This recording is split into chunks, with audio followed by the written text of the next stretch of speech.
Eh, Obviamente no vamos a poder hablar de todo porque es un tema muy complejo, muy extenso, entonces algunas patologías van a quedar muy afuera, ¿sí? Porque cada parte de la médula, digamos, cada espectro de patologías es muy amplio y es muy difícil abarcar todo en una sola clase, ¿sí? Solamente vamos a hablar de lo que es la médula, ¿sí? La parte anatómica y lo que es óseo y eh, lo que es la columna vertebral. Las otras partes no las vamos a tocar tanto como para no distraernos.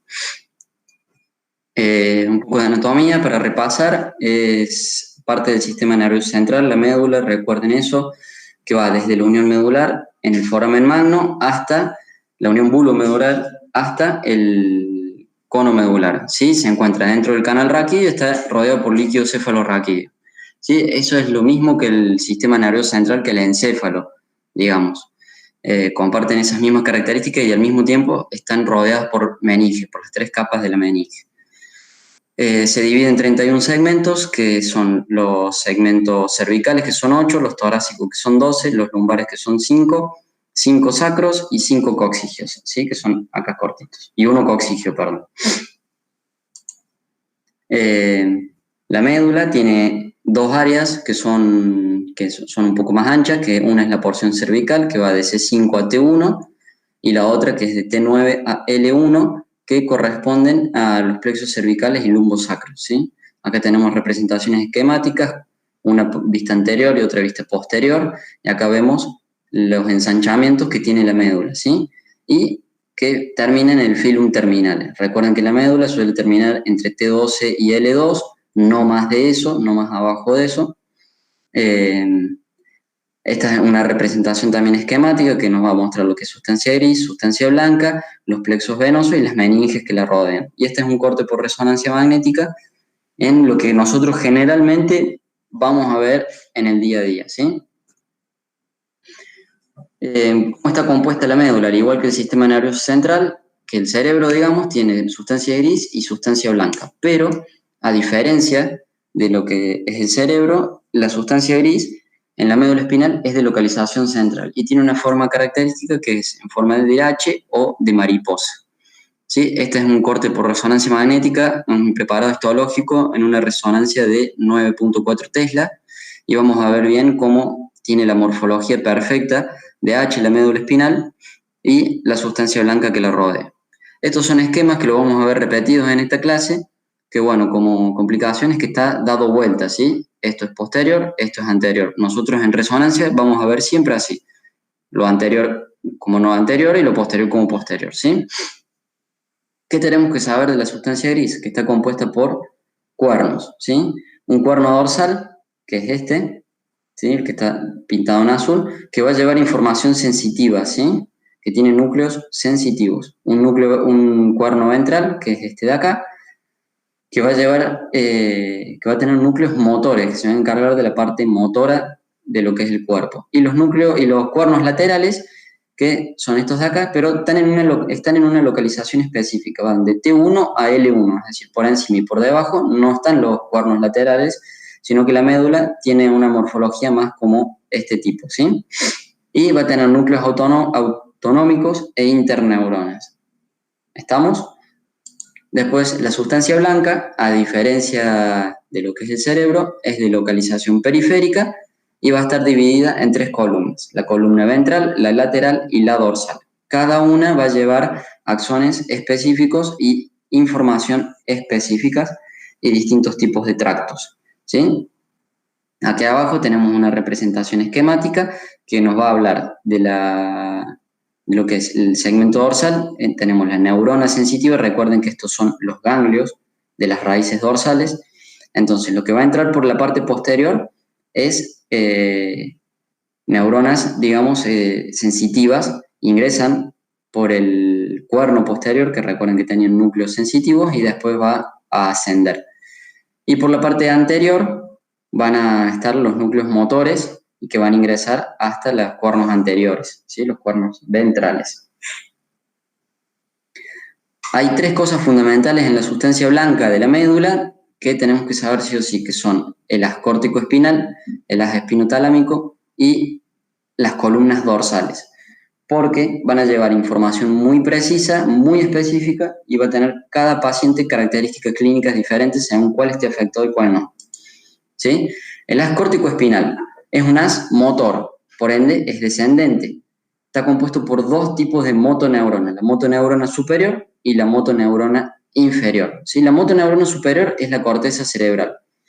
Luego va a dar en los axones, los múltiples axones que van a ir descendiendo hasta que llega a la columna anterior, a la columna ventral, que es esta, ¿sí? Que tiene los núcleos motores. Aquí está la motoneurona superior, ¿sí? Es decir, desde la corteza y todos los axones hasta este nivel es motoneurona superior. Y al nivel del cuerno y para afuera es motoneurona inferior, ¿sí? Recuerden que se va a producir el impulso en la corteza cerebral, va a descender por la cápsula interna y el 90% de las fibras del haz córtico-espinal decusan en la pirámide vulvar, ¿sí? Van a decusar en el bulbo. Y un 10%, fíjense que no decusan y van por la sustancia blanca de la columna anterior, ¿sí? Entonces van a ver que a veces pacientes tienen afectado este segmento y tienen síntomas del haz córtico-espinal muy leves, pero lo pueden tener, ¿sí? Una vez que decusan, se continúan por la columna lateral, que es esta. Todos los axones hacen síntesis en el cuerno anterior, que es este, y luego emergen por la motoneurona, que lo habíamos visto en el gráfico previo. ¿Sí? Fíjense que todos tienen estas letritas, que son la distribución a medida, y acá también la ven.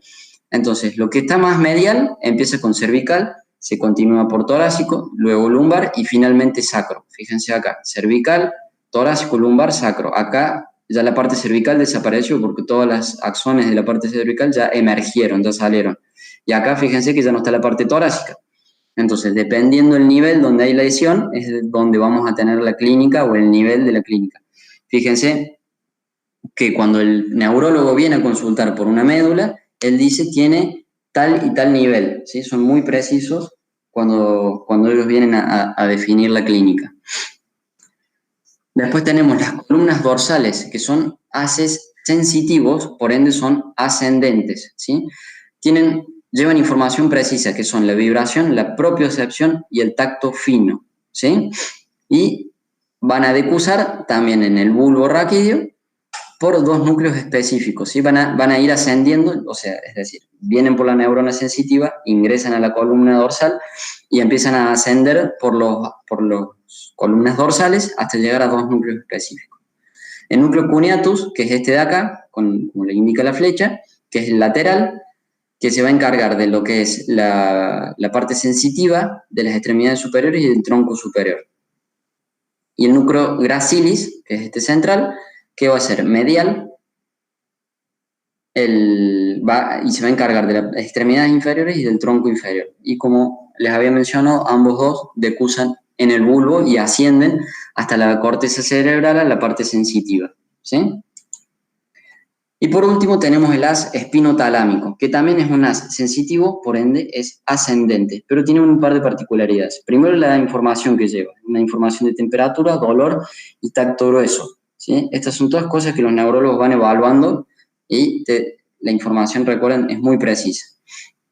Fíjense, viene el haz de la neurona sensitiva, ingresa por la columna, por el cuerno dorsal, que es sensitivo, va a ascender 2 a 3 niveles, ¿sí? Si bien acá el gráfico parece que cruza en el momento, en realidad asciende 2 a 3 niveles, luego cruza por la comisura anterior y asciende por el haz contralateral, ¿sí? Entonces, a diferencia de los otros dos que decusan en el bulbo, este decusa en la médula, ¿sí?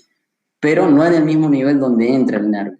Entonces, cuando nosotros tenemos una lesión en un nervio, clínicamente se va a manifestar, cuando tenemos una lesión en la médula, perdón, clínicamente se va a manifestar 3 niveles más abajo o 2 o 3 niveles más abajo, ¿sí? Eso es variable. Y por último, anatómicamente vamos a hablar de la irrigación de la médula, que es fundamental. Principalmente tiene 3 arterias, una arteria espinal anterior y 2 arterias espinales posteriores. Las 2 arterias espinales posteriores irrigan el tercio posterior de la médula y la arteria espinal anterior irrigan los 2 tercios anteriores, ¿sí? Las arterias espinales, tanto anterior como posterior, pero la más fundamental de todas es la anterior, van a estar dadas por varias interconexiones que las arterias las dan las arterias vertebrales, las arterias intercostales y la arteria que todos conocemos, que es la arteria de Adam-Kiewicz, que es una arteria grande, que va a dar la mayor parte de la irrigación de la médula, sobre todo torácica y distal. ¿Sí? Esta arteria es variable, puede emerger desde T11 hasta L2, de cualquiera de los dos lados de la aorta, y ya vamos a ver patología relacionada a esta arteria específica, ¿sí? ¿Cómo estudiamos la médula? Principalmente con resonancia magnética, es el gol estándar. Podemos estudiarla con mielografía, podemos estudiarla con mielotomografía, pero básicamente lo que es la médula propiamente dicha, siempre con resonancia. ¿Qué estudios hacemos generalmente? T1, T2 y STIR sagital, y hacemos T1 y T2 axial, y después puede ir variable con la necesidad de gadolinio o no, dependiendo del paciente. Algo que tenemos que saber que cuando estudiemos médula, lo ideal es concentrarnos en el canal raquídeo, entonces hacer paquetes, ¿sí? que se concentren en estudiar la médula. ¿Sí? No hay que hacer ni paquetes gigantescos porque pierde resolución, entonces la médula no la vemos, ni tampoco concentrarse en los discos porque uno no ve bien la médula, o la ve salteada, digamos, porque la ve a este nivel, después a este nivel y así. ¿Sí? Entonces son protocolos que ya están estandarizados para médula espinal. Entonces, ¿cómo encararíamos la patología medular? Podemos encararla por patología o por síndromes, ¿sí? Me gustó la parte de encararlos por síndromes medulares porque clínicamente nos ayuda a pensar diagnósticos diferenciales, ¿sí? Los síndromes medulares se van a clasificar en dos, completos o incompletos. Cuando son completos, es que existe una lesión completa a un nivel, entonces hay una pérdida completa de funciones por debajo de ese nivel. Y las pérdidas son motoras, sensitivas y autonómicas, es decir, está la lesión y por debajo ya se pierde todo. Y luego están los incompletos, ¿sí? Significa que afectan a regiones específicas y por ende hay algún grado de preservación de alguna función por debajo de la lesión, ¿sí? Entonces, esta es la importancia de conocer precisamente la anatomía, por dónde discurre cada tracto, cada haz y cómo está distribuida la sustancia gris, ¿sí? De todos los síndromes incompletos tenemos el central, el ventral, el dorsal, el síndrome de Brown-Séquard o hemisección medular, el síndrome del cono medular y el síndrome del acabo de Achilles, ¿sí? Antes de empezar a hablar de cada uno de los síndromes, vamos a hablar un poco del trauma medular, ¿sí? Porque el trauma medular se puede repetir en todos los tipos de síndromes, ¿sí? Tanto en el síndrome completo como en el central, el ventral, el posterior, la hemisección medular sobre todo, y la cola de caballo y el cono medular, ¿sí? Entonces, trauma medular es la lesión del cordón medular secundario de fuerzas excesivas. Generalmente se debe a accidentes automovilísticos, caídas o traumas penetrantes. Y el promedio de edad, según algunos artículos, es de 37 años. Entonces, las consecuencias a largo plazo son devastadoras, porque muchas veces los pacientes no mueren, pero quedan extremadamente secuelizados y generan muchos problemas. Y siempre tienen internaciones muy prolongadas. El paciente puede presentarse en un trauma medular con una transección medular o un síndrome medular completo o lesiones incompletas. Y eso es muy variable. Y, por ejemplo, puede venir un paciente que tenga al inicio una clínica de una transección medular y después algún tracto quedó completo o quedó respetado, pero por el edema del inicio está bien inhibido. Una vez que se resuelve, el paciente se recupera, ¿sí? Y los traumas pueden ser directos, ya sea por arma de fuego o arma blanca. Tenemos poca casuística de eso en el sanatorio, pero está muy descrito, y indirectos, que son por compresión, estiramiento, por fractura de dislocación, hematoma, subluxación o herniación de discos o cualquier tipo de compresión, digamos, ¿sí?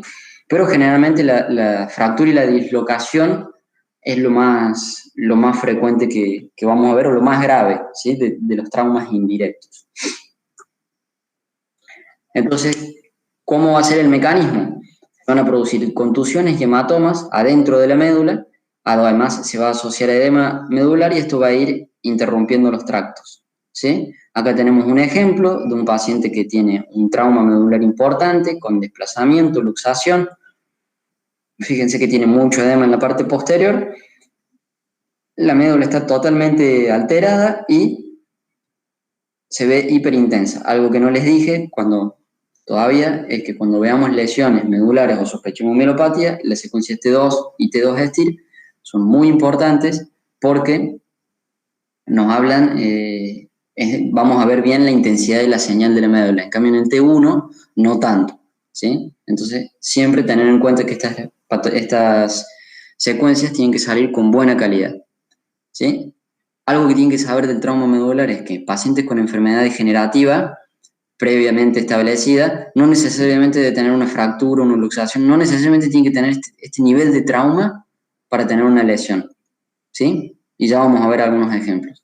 Estas son dos escalas que son escalas clínicas que sirven para valorar la función sensitiva y motora de los pacientes para saber si la lesión es completa o incompleta, ¿sí? Esta es la escala de Asia y esta es la escala de Frankel, ¿sí? Ténganla en cuenta, alguna vez le pueden preguntar. Nos ayuda a clínicamente ir buscando patologías, ¿sí? Entonces, volviendo al tema del trauma, el síndrome medular completo, como habíamos dicho, interrupción total de los tractos por debajo o sea, interrupción total de todas las funciones por debajo de la lesión, ¿sí? En cualquier nivel y pérdida de todas las funciones. Generalmente es un trauma severo y vamos a tener dos tipos de clínica. Motoneurona superior por debajo de la lesión y motoneurona inferior en el nivel de la lesión. Y el grado de compromiso neurológico va a depender de la lesión y del tratamiento oportuno. Cuando hablemos de motoneurona superior y motoneurona inferior, la diferencia clínica es que en la motoneurona superior la parálisis no va a ser rígida. El paciente no va a tener atrofia muscular en un principio y va a tener hiperreflexia. En cambio, la motoneurona inferior, la parálisis va a ser flácida, el paciente va a tener arreflexia o hiporreflexia marcada y va a tener mucha atrofia del miembro o de la porción corporal afectada en el nivel de la lesión, ¿sí? Entonces, esto es para estudiar bien el lugar de la lesión. Y acá tenemos un ejemplo de hace unos años, una mujer de 27 años que, fíjense, había sido operada en la niñez por escoliosis, acá están los artefactos ferromagnéticos, tuvo un vuelco vehicular, dio varios tumbos, y por la rigidez que tenía la columna previamente, sufrió una fractura importante. Fíjense que acá tiene un hematoma prevertebral y acá tiene también hematomas posteriores. Y una lesión extensa de la médula. Acá le pongo un corte axial de un segmento que consideramos sano, fíjense cómo se ve bien, y en el nivel de la lesión, fíjense cómo cuesta identificar a la médula espinal, ¿sí? Bien hiperintensa, edematosa y ocupa la totalidad del canal raquídeo, ¿sí? Este paciente, por debajo de la lesión, perdió todas sus funciones, ¿sí? Este sería el primer caso de síndrome medular completo. Tenemos otro caso, este no es traumático, hombre de 30 años, encontrado inconsciente en la casa sin antecedentes previos, ¿sí?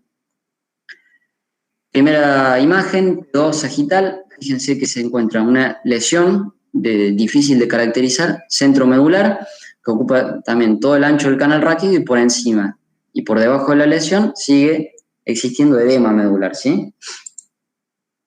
En un T1 se ve, consideramos hipointenso, ¿sí? Y lo que nos llama la atención de este paciente es el líquido cefalorraquídeo. Fíjense que si bien acá parece normal, acá el líquido cefalorraquídeo en un T1 se tiene que ver negro, ¿sí? Y acá se ve blanco, hizo intenso, digamos. Entonces, algo raro había dando vuelta.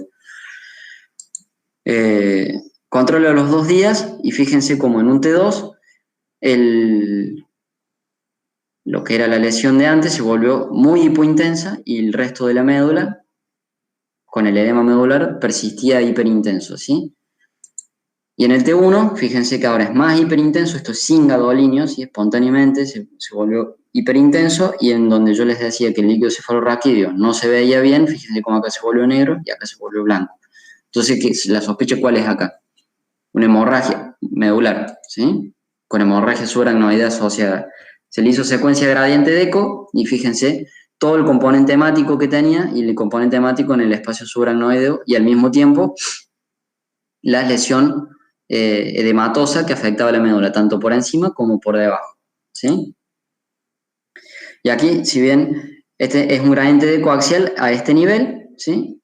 para gradiente de eco, recuerden, para potenciar las imágenes con componentes sanguíneos, y fíjense, el contorno de la médula viene por acá en realidad, ¿sí? Lo que vemos negro es todo el hematoma, ¿sí? Y alrededor el edema medular, ¿sí? Este paciente por debajo de la lesión en este momento había perdido todas sus funciones, ¿sí? Estuvo inconsciente, estuvo muy mal durante bastante tiempo. Pero se recuperó y quedó así. Esta es una resonancia contra los posaños. Fíjense cómo quedó la médula, completamente alterada, atrófica, y quedó solamente la parte posterior. Recuperó un poco, pero igual no quedó del todo bien el paciente.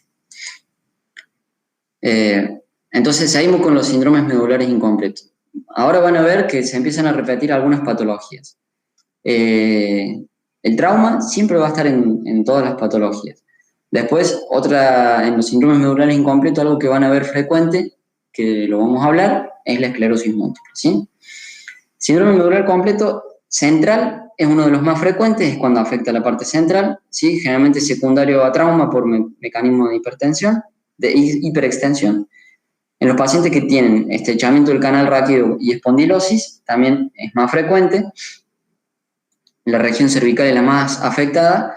Fíjense, este es un esquema de pacientes que estos son signos de espondilosis con osteofitos, protrusiones disco-osteofitarias y la hipertrofia degenerativa de los ligamentos amarillos. Y acá tenemos un ejemplo de lo mismo, un paciente que tuvo un trauma leve, pero como no tiene un buen canal raquídeo, digamos, ya congénitamente ya el canal raquídeo es estrecho, digamos, más una leve hipertrofia acá, un trauma pequeño, sin necesidad de que se le fracture nada, hizo una lesión medular, ¿sí? Y otras causas de lesiones de síndromes medulares centrales tenemos la siringohidromiela, los tumores intramedulares, la mielitis y las infecciones.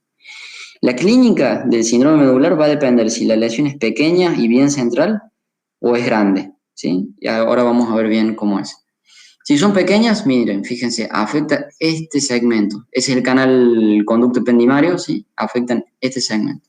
Entonces, ¿a quién va a afectar? Al eje espinotalámico cuando cruzan, ¿sí? Recuerden que ingresa el eje espinotalámico, cruza por la comisura anterior y va a ascender por el haz contralateral, ¿sí? Entonces va a tener pérdida de dolor y temperatura, 2 a 3 niveles más abajo, y generalmente se va a dar distribución en capa, porque como habíamos dicho, los síndromes medulares centrales son más frecuentes en la región cervical. Entonces, esta es la distribución en capa que va a tener el paciente, ¿sí? 2 a 3 niveles más abajo de donde se produjo la lesión. Fíjense, de nuevo, se repite mucho componente artrósico degenerativo con estrechamiento ya previamente establecido del canal raquídeo. Fíjense de nuevo, trauma leve, pero con hematoma prevertebral, no hay necesidad de fractura, no hay luxación, edema de partes blandas en la parte posterior, y fíjense el pequeño punto central ese que le estaba dando mucha clínica al paciente, ¿sí? Después la otra clínica es cuando la lesión central es muy grande, ¿sí? Empieza a afectar a los otros haces y a los otros tractos, ¿sí? Afecta a las columnas, el eje espinotalámico y el córtico espinal, ¿sí? Va a dar déficit mixtos ahora, sensitivos y motores, y va a tener mayor afectación de la parte superior que la parte inferior. ¿Por qué? Porque generalmente, como habíamos dicho, son cervicales, y fíjense, esta es la importancia que tiene aprender esta distribución, que de la parte central es el tracto que se encarga de la parte cervical, torácica, lumbar y dorsal, y sacra, ¿sí? Entonces, si la lesión, supongamos que esta línea sombra llegara hasta acá, solamente afecta la parte cervical, pero si se sigue extendiendo empieza a afectar, y generalmente no llegan hasta la parte sacra, por eso acá nos lo marca como que es un segmento libre. Y siempre va a afectar, estas líneas nos marcan que afecta temperatura, o sea, afecta al córtico espinal, al espinotalámico y a las columnas dorsales. Entonces todos los déficits van a ser mixtos y van a ser bilaterales, ¿sí? Simétricos. ¿Qué nos van a dar? ¿Qué patologías nos van a dar? Síndromes medulares centrales, de nuevo, trauma. Otra vez lo mismo, fíjense, patología degenerativa previamente establecida, estrechamiento del canal raquídeo, trauma relativamente leve, sin necesidad de fractura, lesión central extensa, ¿sí? Fíjense el paciente estaba muy mal clínicamente, se le hizo gradiente de eco de nuevo y ahí vemos el foco hemorrágico. Cuando estas lesiones traumáticas tienen componente hemorrágico, el pronóstico es mucho peor, ¿sí? Porque se produce completa interrupción de los tractos, la sangre destruye, ¿sí? En cambio, si fuera solamente edema, uno tiene esperanza que con un buen tratamiento el paciente se recupere alguna función. En cambio, cuando sangran, significa que ha sido mucho más severo, ¿sí? Otras causas de síndrome medulares centrales, tenemos los tumores intramedulares, ¿sí? Este es un caso de un paciente pediátrico que tiene una lesión que es intramedular, hiperintensa en T2, isointensa en T1, realza poco con el contraste, y es en la porción cervical, ¿sí? Generalmente esto, a esta edad, pensamos en un astrocitoma pilocítico, ¿sí? Este caso es un paciente que es raro, pero lo podemos llegar a ver. Fíjense que tiene descenso de las amígdalas cerebelosas, tiene una malformación de Arnold-Chiari, y esta es una siringomielia, ¿sí? Es la dilatación completa del conducto ependimario, ¿sí? Y fíjense cómo está completamente dilatado y afecta y desplaza a toda la parte central, ¿sí?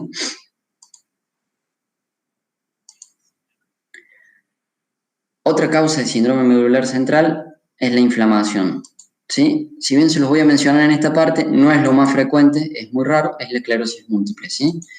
La esclerosis múltiple va a afectar a segmentos cortos, generalmente afecta a la parte cervical y son múltiples, ¿sí? Múltiples lesiones. Generalmente son periféricos y no afectan mucho a la sustancia gris.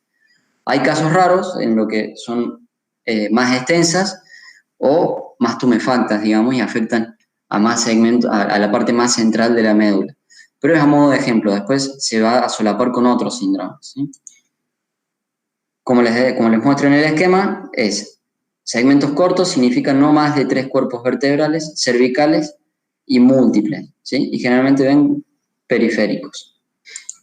Otra patología que va a afectar a la inflamatoria, que va a afectar a la médula, va a ser el espectro de las neuromielitis ópticas por anticuerpos anti-aquaporina 4, ¿sí?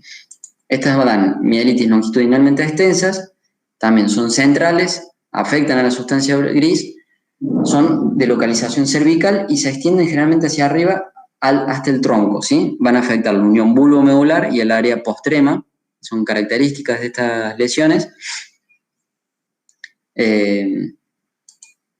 Y como otro esquema, ven, son longitudinalmente extensas, más de 3 cuerpos vertebrales, y son centrales y ocupan mucho a la médula espinal y son bastante tumefactas, ¿sí? Y la tercera es las mielitis por anticuerpos anti-MOG, ¿sí? Estas 3 patologías son extremadamente extensas, son propias para cada una, no hay forma de hablar de esto porque se va por las ramas, no es la idea de la clase, pero para que lo tengan en cuenta cuando ustedes vean una lesión medular, porque el paciente a veces no saben qué le sospechan y le piden la resonancia y uno tiene que estar muy atento. Los por anti-MOG son también mielitis longitudinalmente extensas, también son centrales, también afectan a la sustancia gris, a diferencia de los anti-aquaporina 4, generalmente son cérvico-torácicos, es decir, un poco más abajo. Y tienen un signo característico que es el signo de la H. Entonces, fíjense, también extensas, más de 3 cuerpos vertebrales, y son centrales, y también pueden ser bastante tumefactas. Entre estas dos va a haber mucho solapamiento, no siempre es estricto, es complicado hacer el diagnóstico diferencial.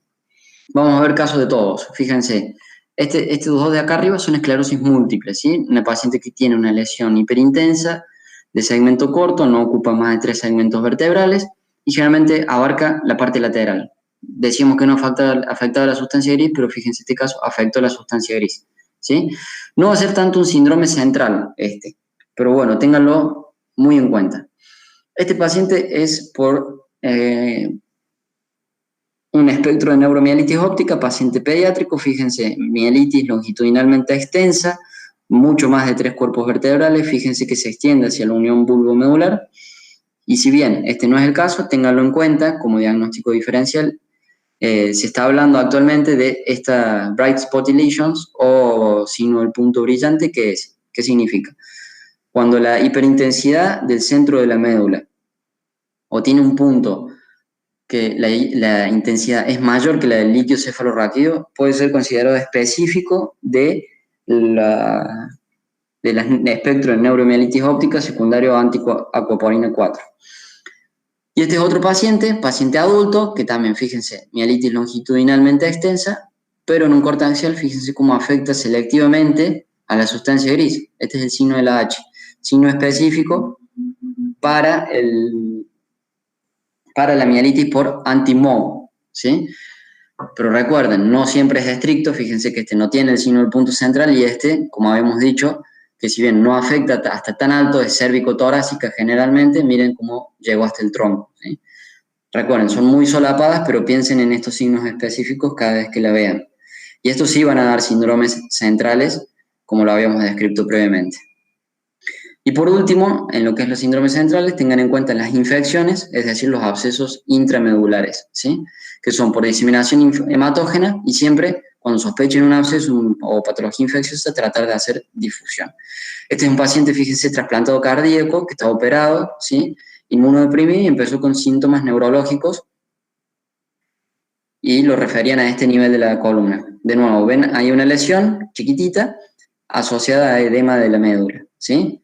Fíjense que es central, ocupa toda la médula está expandida, está tumefacta y que con el contraste tiene realce en las paredes, realce en anillo. No se le pudo hacer una buena difusión, pero el paciente tenía abscesos pulmonares, tenía abscesos cerebrales, entonces la sospecha era de una patología infecciosa más que el paciente era inmunocomprometido. Entonces también ténganlo en cuenta a la patología infecciosa, ¿sí? La difusión es para que nos ayude el diagnóstico diferencial con una patología tumoral, por ejemplo. Pasamos a otro síndrome, que es el síndrome de afectación ventral, que es cuando afecta a los 2/3 anteriores con preservación de las columnas posteriores. Es decir, va a afectar el haz corticoespinal, el haz espinotalámico, las columnas anteriores y va a preservar lo que son los cuernos posteriores y las columnas dorsales, ¿sí? Fíjense que acá variablemente a veces puede afectar un centro autonómico, que es lo que va a dar la incontinencia o disfunción sexual, ¿sí?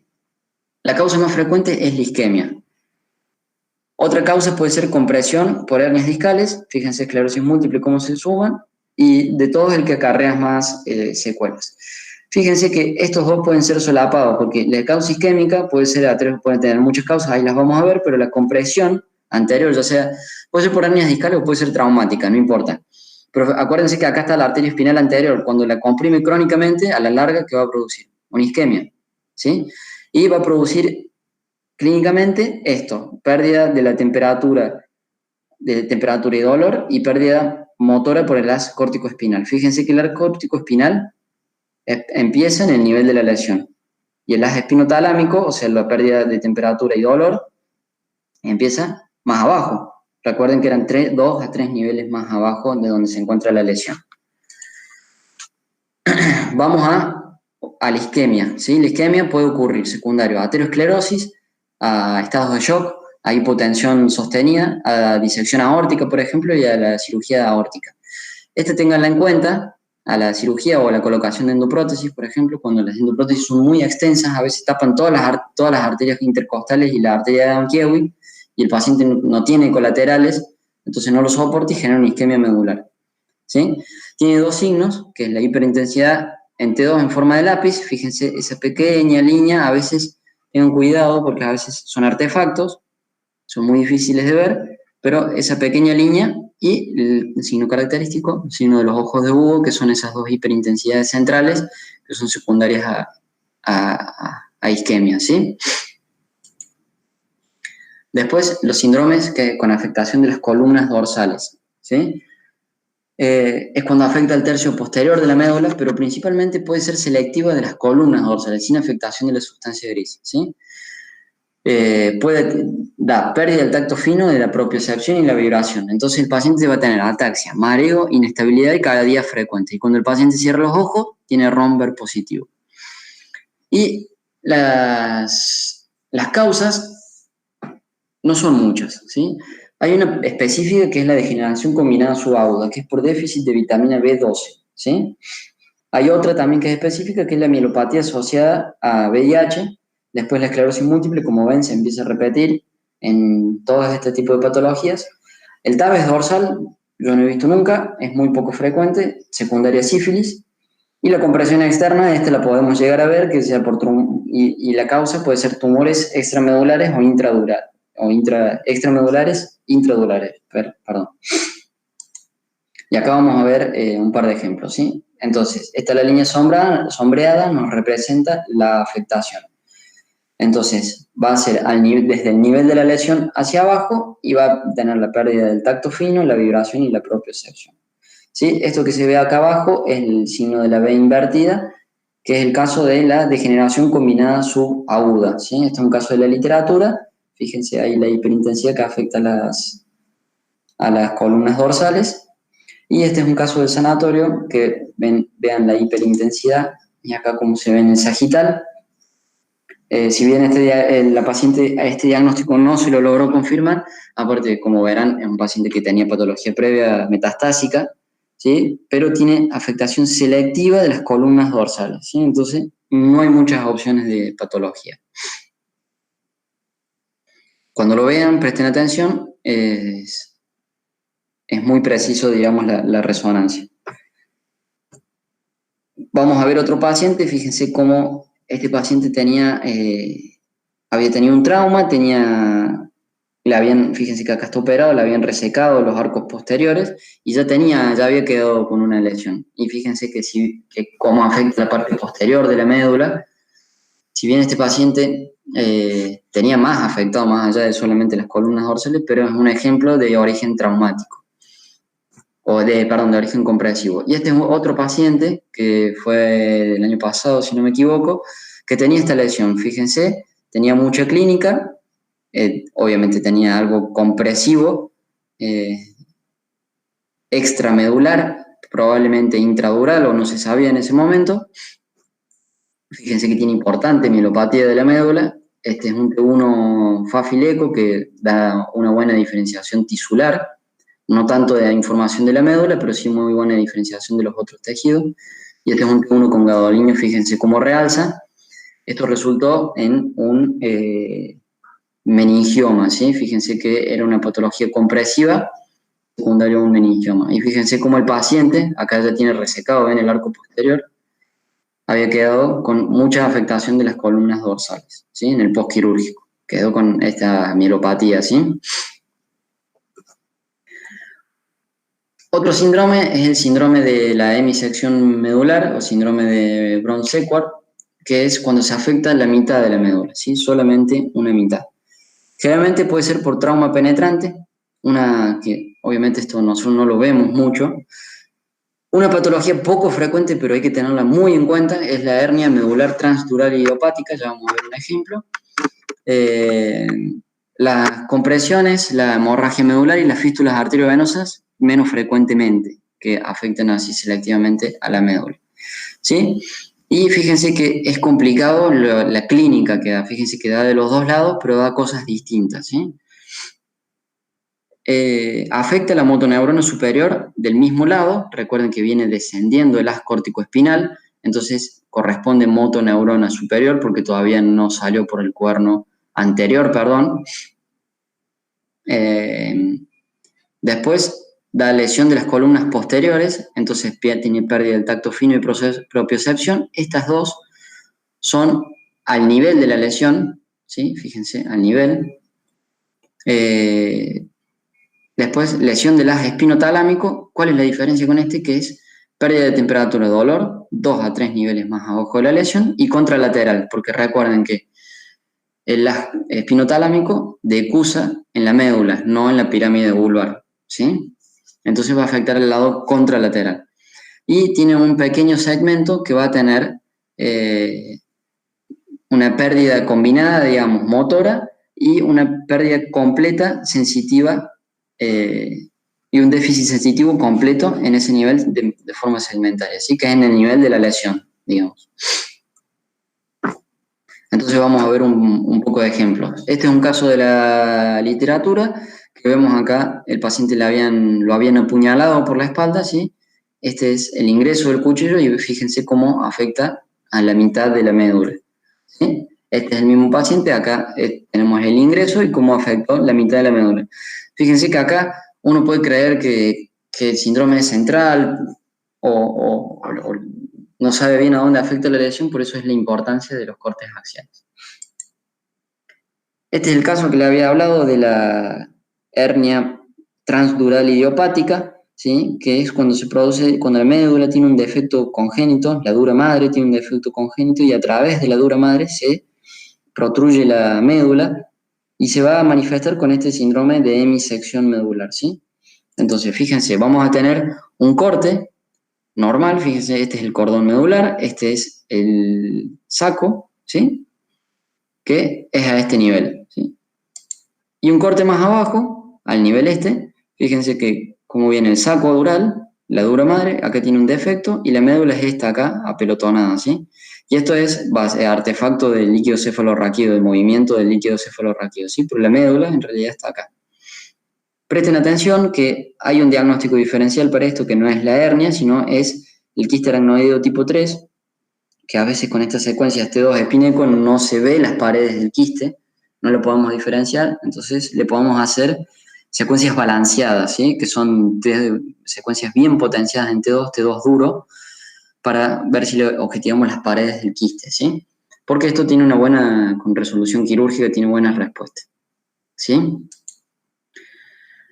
Y ya llegando al final, el síndrome del cono medular, que es cuando se afecta la porción distal de la médula entre T12 y L2, ¿sí? Y las causas son trauma, tumores, infección o fístulas arteriovenosas o fístulas durales, ¿sí? El paciente se va a manifestar con dolor de espalda, debilidad en los miembros inferiores, hipoestesia, incontinencia urinaria, rectal e impotencia, ¿sí? Estas son cosas que se le agregan con respecto a los que afectan más arriba la columna torácica o dorsal, ¿sí?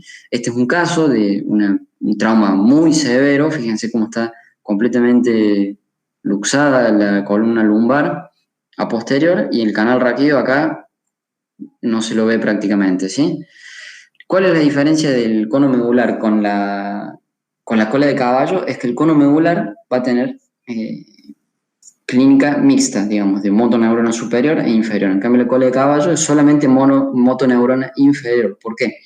Porque la cola de caballo ya son las raíces, ¿sí? Ya emergió de la médula, entonces ya no hay más sustancia gris, no hasta el cuerno, no vienen los haces, digamos, eso ya salió del cuerno anterior motor, no vienen los haces en las córtico-espinal. Entonces, recuerden la diferencia entre la motoneurona inferior y la motoneurona superior. Superior, parálisis rígida, hiperreflexia y no hay atrofia en las fases iniciales. Y la motoneurona inferior es parálisis flácida, atrofia, hiporreflexia o arreflexia, ¿sí? Vamos a ver algunos casos. Causas tumorales, como un ejemplo frecuente que van a ver es el ependimoma mixopapilar, ¿sí? Que es el tumor más frecuente del cono medular, la edad promedio de los 35 años, siempre predominio masculino. En teoría carece de la glía del filum terminal y se comportan isointenso en T1, perdón, como se ve acá sin contraste, hiperintenso en T2 y realza variablemente con el contraste.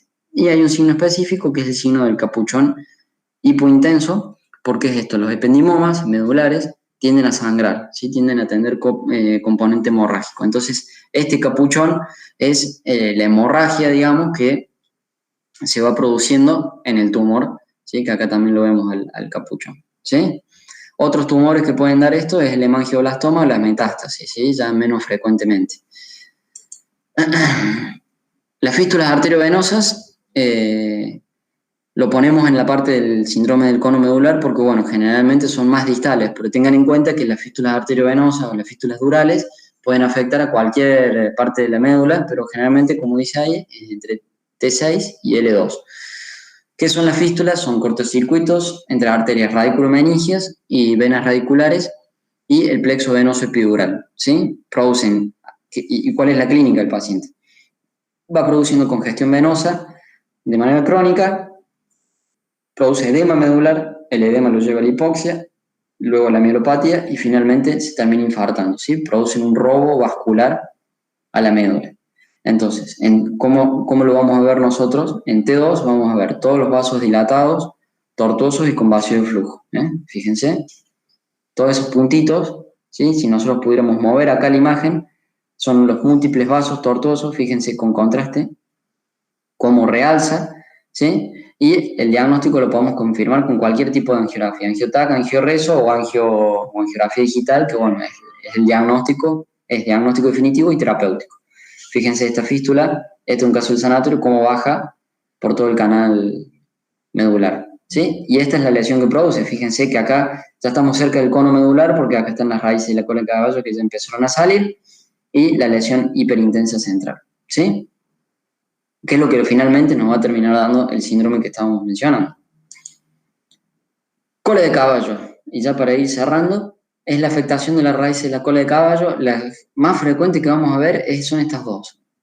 En realidad puse de hernia discal con compresión y el canal lumbar estrecho, pero son combinadas, digamos, la hernia discal junto con la patología degenerativa que va a llevar al canal lumbar estrecho, ¿sí? Otros casos son los tumores, la inflamación, y clínicamente se puede conformar en dos formas el síndrome de cola de caballo. Incompleto cuando el paciente tiene dolor lumbar, déficit sensorial, anestesia y síndrome de la motoneurona inferior, ¿sí? El paciente en general va a tener una especie de claudicación, ¿sí?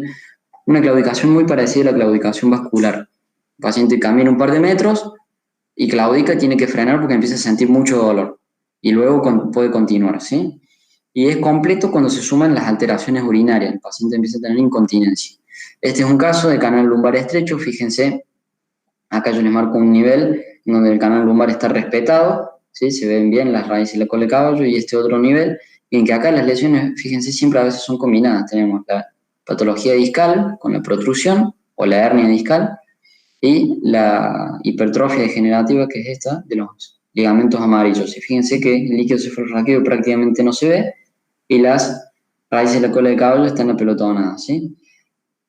Este nivel estaba igual de feo y este también. Entonces, esto lo vamos a ver muy frecuente, esta es una patología extremadamente frecuente, hay que tenerla en cuenta. No siempre llegan a dar, a veces ni el síndrome incompleto, van a ver columnas como esta que el paciente camina, solamente tiene dolor, pero bueno, ténganlo en cuenta. Tumores, este es un ejemplo de un tumor, generalmente los más frecuentes de la cola de caballo son los ependimomas y los astrocitomas, pero pueden afectar también los meningiomas, los schwannomas o los neurofibromas, que son tumores, los schwannomas y los neurofibromas de las vainas periféricas, ¿sí? No es tanto que estén dentro del canal raquídeo.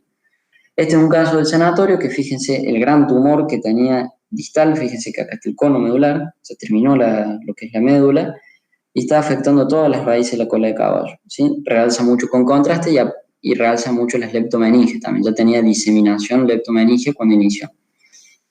Estos son los axiales, fíjense que está todo ocupado el canal raquídeo por el tumor.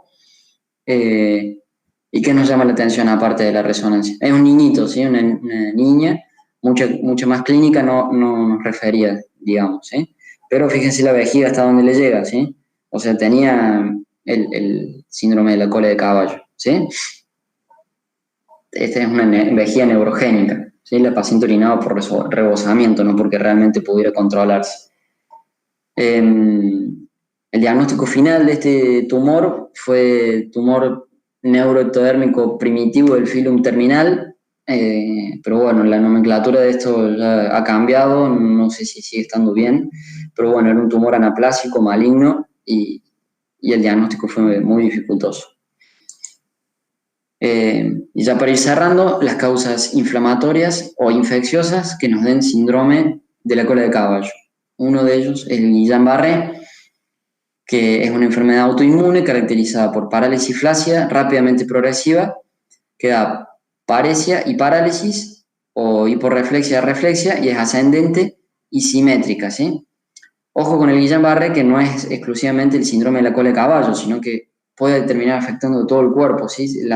Puede ascender completamente. Lo pongo acá porque los hallazgos imagenológicos lo vamos a ver en la cola de caballo, digamos. Y la alteración que va a tener es sensitiva y autonómica variable también, ¿sí? Lo que más va a tener es la parálisis y la hiporreflexia, ¿sí?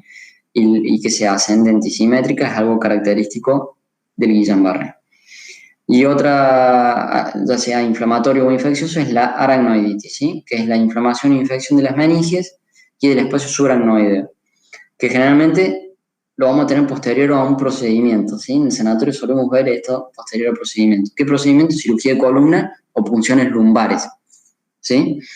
O secundario meningitis por diseminación hematógena, menos frecuentemente.